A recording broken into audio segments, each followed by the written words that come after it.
The more Nella thought about it, the angrier it made her. It made her so angry that after a few frustrating minutes of not absorbing anything she was reading, she went to YouTube and searched Jesse Watson plus apologize for what? Since the office was empty, even Donald had gone home already, she didn't bother putting her headphones in. She sat back in her chair, put her feet up on her cluttered desk and turned the volume all the way up. Tell me, please, what on God's green earth do you want from us? I'm sorry my skin's so black, my hair's so thick. I'm sorry you've been killing my people for generations. Generations. People, and the black people you haven't killed, you've left financially debilitated without any wealth to pass along to their children. I'm sorry you brought my ancestors over on those ships and forced me to live with your people. That quote that I read from is from the novel The Other Black Girl by Zakiya Dalila Harris, and it is something that she finds on YouTube of an imaginary character called Jesse Watson, who also plays a role in the book. So this is my review about The Other Black Girl by Zakiya Dalila Harris. Let's get started.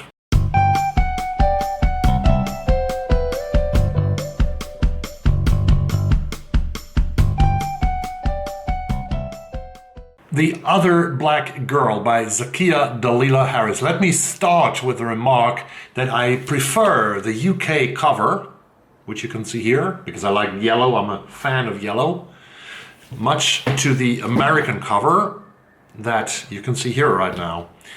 But this is just about personal taste. This book has a blurb from the Washington Post where it says, a thrilling, edgier The Devil Wears Prada that explores privilege and racism. I haven't seen The Devil Wears Prada, I have to see it. This novel is about a young black woman called Nella Rogers. She's 26 years old. She's living in New York. She has a white boyfriend. His name is Owen. She has her best friend is a black woman called Malika. And Nella is working at a publisher's in New York City, a big publishing company called Wagner's, where the impresario, the founder, is still working after like 30 or 40 years. His name is Richard Wagner, like the German composer Richard Wagner, with the same name. And Wagner's is a publisher that has lots of employees, lots of editors and managers, and lots of assistants like Nella, but only one of the persons in this upper kind of scale management, even the assistants, although they don't earn a lot of money, but they have health insurance, they are privileged in a way. Only one of these persons is black, and that is Nella Rogers. Until now, she's kind of fine working. She has her white boss Vera, and she's working with Vera. She has some problems with a novel that has turned in by a very successful author by the name, I think, of Colin Franklin, who has written a novel called Needles and Pins. And Nella is supposed to read this novel. It's about the opioid crisis in the United States. It's going to be another bestseller by Colin Franklin, but however, Nella is very unsatisfied with the presentation of a black female character. There's a woman called Chartrecia. Of all the names he could come with, he comes with Chartrecia. And Nella regards this character as a character that is not working, that's not authentic. That's a character that a white man has created for this novel that doesn't work, that misrepresents black people in the US, and she hates it, and she wants this character to be changed in the final edition of the novel when the novel is edited. But this is going to cause a problem. The other problem comes when all things seem to get better, because one day there's a beautiful young woman coming in. She smells of cocoa butter, and her name is Hazel. Hazel is black. She's the other black girl, an OBG, as you could abbreviate it. And Hazel is, from the first moment, from the first day, not only loved by Nella, who finally has someone to talk secretive with about all the problems that you encounter as a black person working in a white publishing company, and about white people editing black authors, and about white authors writing black characters. She has Hazel to talk to. But everybody else loves Hazel too. Even the manager, the boss of the whole company, Richard Wagner, loves Hazel from the first encounter, and she seems to have a way of communicating with people of all kinds, of all classes, of all colors, that she sort of takes a grip on them and makes them do what she wants them to do. There's also a second thread and a third thread in this novel, which is smaller, a lot smaller. We mostly follow Nella Rogers, but there's also another thread in this novel where we meet some women and their backstory, which is important to the novel because we follow these women. And 30 years ago, there was already a backstory, which is an important backstory for the book. There was a black editor working at Wagner's. Her name was Kendra Ray Phillips.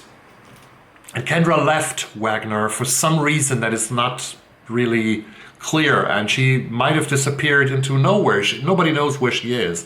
At least Nella doesn't know. But Nella wants to be a little bit like Kendra, this black young female person, sort of coming with a strong black identity that doesn't have to hide the identity, that doesn't have to change anything to be successful, and that can bring black issues into everybody's attention by working in the publishing house, by using books as a vehicle, using books as a tool to bring things up into the discussion. But then things changed very quickly also for Nella, because from having quite of a good environment where she thrives, which she actually loved to be, she becomes an outsider in her company. And suddenly, one day, she finds an envelope on her desk before she wants to go home. And she opens that envelope and she sees that somebody wrote a card in purple where it says, "Leave Wagner now." And things start really to get bad for her. And she realizes that Hazel, the other black girl, the OBG, is not that nice to her as she thought she should be.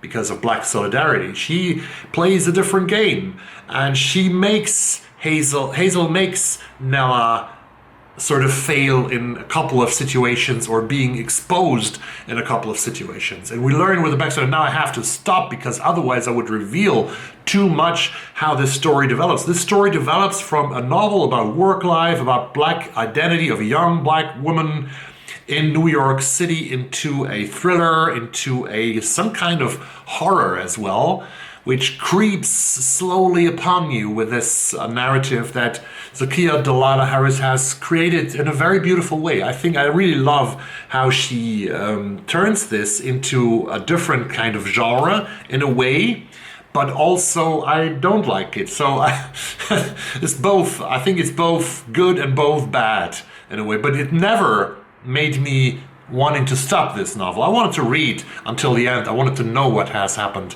what happened to Nella, what happens to Nella, what happens to Hazel, and about the backstory. So this is a very good book about black identity. And what can I say about black identity?